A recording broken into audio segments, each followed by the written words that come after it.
அருமையானவர்களே, இந்த நாளிலே உங்களை சந்தித்து வாழ்த்துகிறேன். தேவன் உங்களுக்கு உதவி செய்வாராக. நீங்கள் படுகிற பிரயாசம் விருதாவாக போகாத அருமையானவர்களே. பல சூழ்நிலைகளிலே நாம் தேவனிடத்திலிருந்து இறை வார்த்தைகளை பெற்று அதன்படி வாழ முயற்சி பண்ணுகிறோம். சூழ்நிலைகள் நமக்கு சாதகமாக அமைவதில்லை. எப்போதுமே நாம் தொடர்ந்து போராடித்தான் இந்த கிறிஸ்தவ வாழ்க்கையிலே வெற்றியை அடைய முடிகிறது. பரிசுத்த பவுல் அவர் அநேக சபைகளை ஸ்தாபித்திருந்தாலும், அநேக தேவனுடைய பிள்ளைகளை அவர் உருவாக்கி இருந்தாலும், அவருடைய பயணத்திலே அநேக வேதனைகளை அவர் சந்தித்து கொண்டேதான் இருக்கிறார்.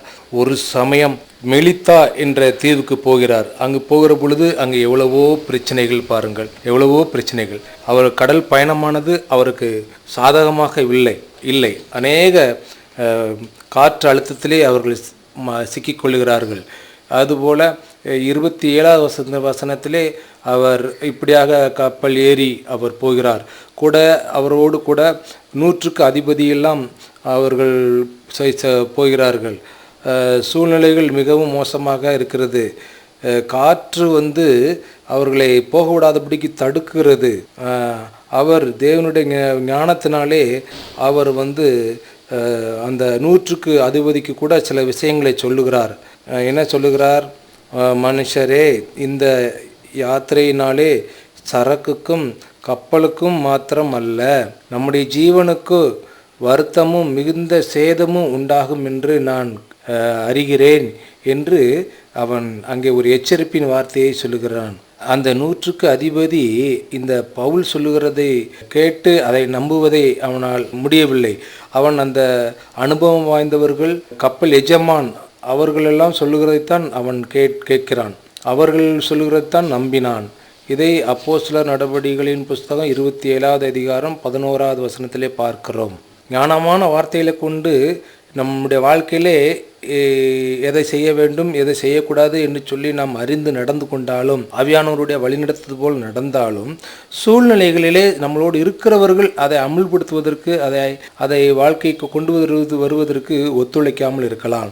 உங்களோடு என்னோடு அநேக பார்ட்னர்கள், ஒர்க்கிங் பார்ட்னர்ஸ் நமக்கு இருக்கிறார்கள், லைஃப் பார்ட்னர்ஸ் இருக்கிறார்கள். தேவன் நம்ம கொடுத்திருக்கிற அருமையான கற்பத்தின் கனிகள் பிள்ளைகள் இருக்கிறார்கள். பிள்ளைகளாகிய நாம் சொல்ல முடியும், அவர்களுக்கு முதியவர்கள் இருக்கிறார்கள். ஒருவருக்கொருவர் எதிலுமே இசைந்து போக முடியாமல், காரியங்களை புரிந்து கொள்ள முடியாமல், என்னுடைய மனது போல அவர்கள் புரிய முடியவில்லை, அவர்கள் மனது போல நான் புரிய முடியவில்லை. இப்படித்தான் நம்முடைய ஓட்டத்திலேயே இருக்கிறது அருமையானவர்களே. இந்த பரிசுத்த பவுல் மிகவும் ஞானவான் தான். ஆனால் அவர் அந்த சூழ்நிலையிலும் அவர் தேவனையே சார்ந்து வாழ்ந்தது போலத்தான் நமக்கும் இருக்கும் அருமையானவர்களே. நாம் தொடர்ந்து தேவனையே தான் சார்ந்து வாழ வேண்டும். கப்பல் சேதங்கள் வந்தால் கூட தேவனை நாம் சார்ந்து அவரோடு ஐக்கியமாகி இருக்க நாம் பழகிக்கொள்ள வேண்டும். எந்த சூழ்நிலையிலும் அவர்தான், இயேசு கிறிஸ்து தான் எனக்கு உதவி செய்ய முடியும், அவர்தான் என்று சொல்லி நாம் உறுதியாக இருந்தோம் என்று சொல்லி சொன்னால், இந்த பவுலை போல நாமளும் எல்லா சூழ்நிலைகளையும் கடந்து நல்லதொரு போராட்டத்தை போராடினேன் என்று சொல்லி நாம் அறிவிப்பு கொடுக்க முடியும். சகோதரர்களுக்கு நீங்கள் படுகிற வேதனைகளை நான் ஏற்கனவே அனுபவித்திருக்கிறேன் என்று அவர் சொல்ல முடிகிறது. எதுவுமே அவர் மிஞ்சின வார்த்தைகளை சொல்லாமல் அனுபவப்பட்ட வார்த்தைகளை அவர் சொல்லி தேற்ற முடிகிறது.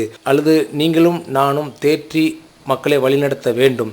இந்த நாளிலே உங்களுக்கு இந்த வார்த்தையினாலே, இந்த பவுலுக்கு கூட இப்படி இருக்கிறதே, அவர் இயேசுவை நம்பினது போல நானும் நம்ப முடியும் என்று சொல்லி நீங்கள் இந்த நாளில் இந்த வார்த்தையை எடுத்துக்கொள்வீர்கள் என்று சொல்லி நான் நம்புகிறேன். God bless you.